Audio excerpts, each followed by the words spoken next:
It was in the spring of the year 1914, just before the guns of Europe cracked open the modern world, when the cormorant departed Lisbon's harbour under a waxen sky. She was a grand vessel, painted in pale ivory and trimmed with copper, her engines humming beneath decks with all the dignity a lady of her stature could possess.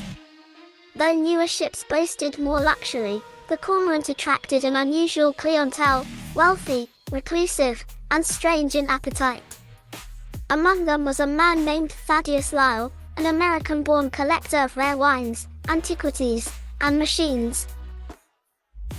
His cabin was the grand suite above the prow, but he spent most of his hours deep in the cargo hold, amid crates of forgotten wood and sealed barrels that creaked as if sighing in their sleep. One such barrel had no listed origin, no tax stamp, and no mark of registry.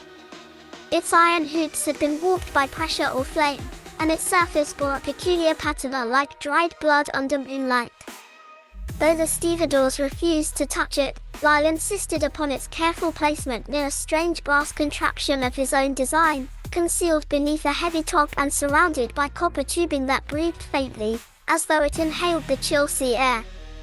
The voyage began smoothly enough. The ship crossed the Atlantic in calm waters, its lights gleaming over the dark sea like a floating cathedral. But by the seventh day, passengers began to whisper of strange occurrences. Mirrors warped reflections subtly. Footsteps echoed where no one walked. One man swore he awoke with sea salt crusted on his tongue though his porthole remained sealed.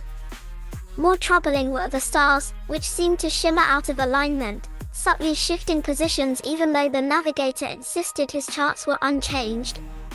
Lyle invited several passengers to a private midnight toast in the music salon. He uncorked a bottle drawn from the strange barrel, a wine darker than ink and faintly luminescent, as if catching light from within.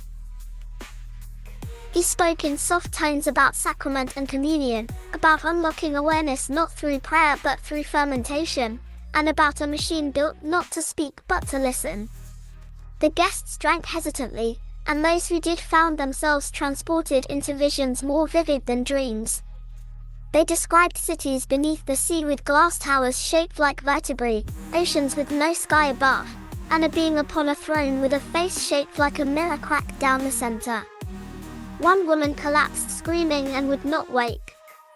A second man muttered a single phrase before biting off his own tongue. The phrase was heard by the steward, something like, "We have been decanted." After that night, the ship's descent into madness was slow, quiet, and absolute. Each evening brought new symptoms. Teeth fell out without pain. The ship's clocks began to run backwards. Music boxes played melodies the crew swore were not written in any key known to man. Meanwhile, in the hold, Lyle worked tirelessly on his machine. It stood nearly twice the height of a man, a blend of ancient diving bells, steam gauges, and whalebone gears polished to a shine. He called it the resonant ascensor.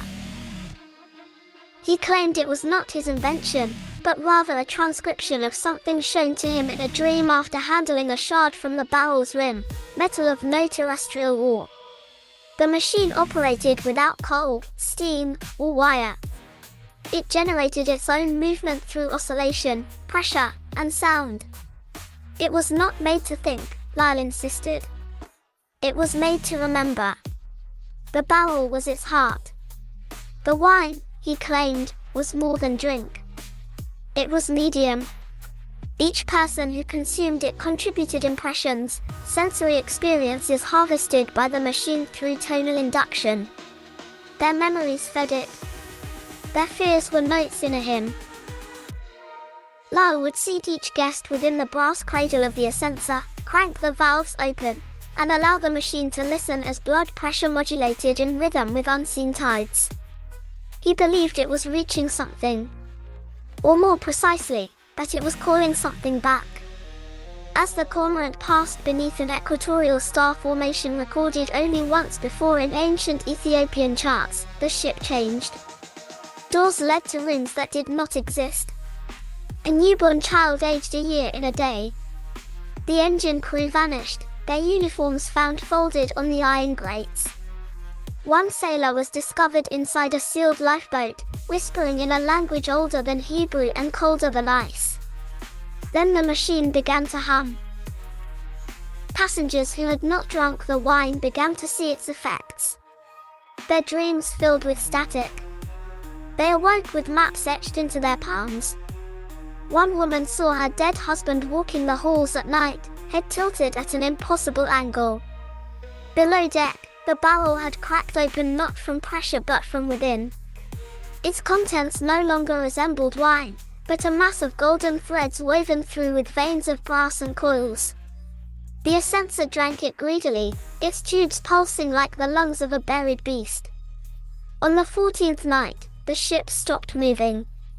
The sea beneath it was still, not merely calm, but rigid, as if frozen.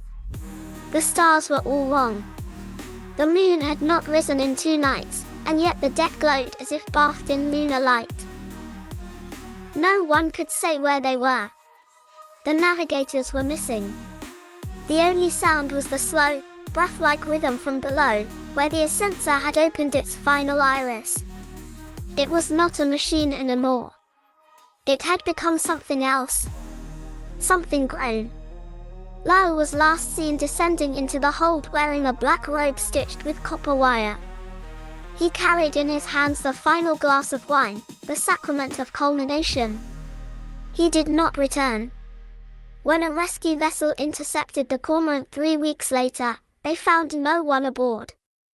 The ship drifted in a field of mist, its deck salted over with frost. Mirrors inside the cabins reflected only distant oceans that did not match the surrounding waters. The ballroom was still lit, though no power source remained connected. In its center, a single phonograph spun endlessly, playing a woman's lullaby. No voice could be traced, and the record was uncut. Below, the machine stood silent, but warm. No fire fueled it, yet it pulsed like a beating heart. Where the barrel had been, there was only a curved brass mass covered in fungal metal, shaped eerily like a human skull merged with a diving bell. The last entry in the logbook, written in a hand that shook with something other than cold, read only this: "We fermented time,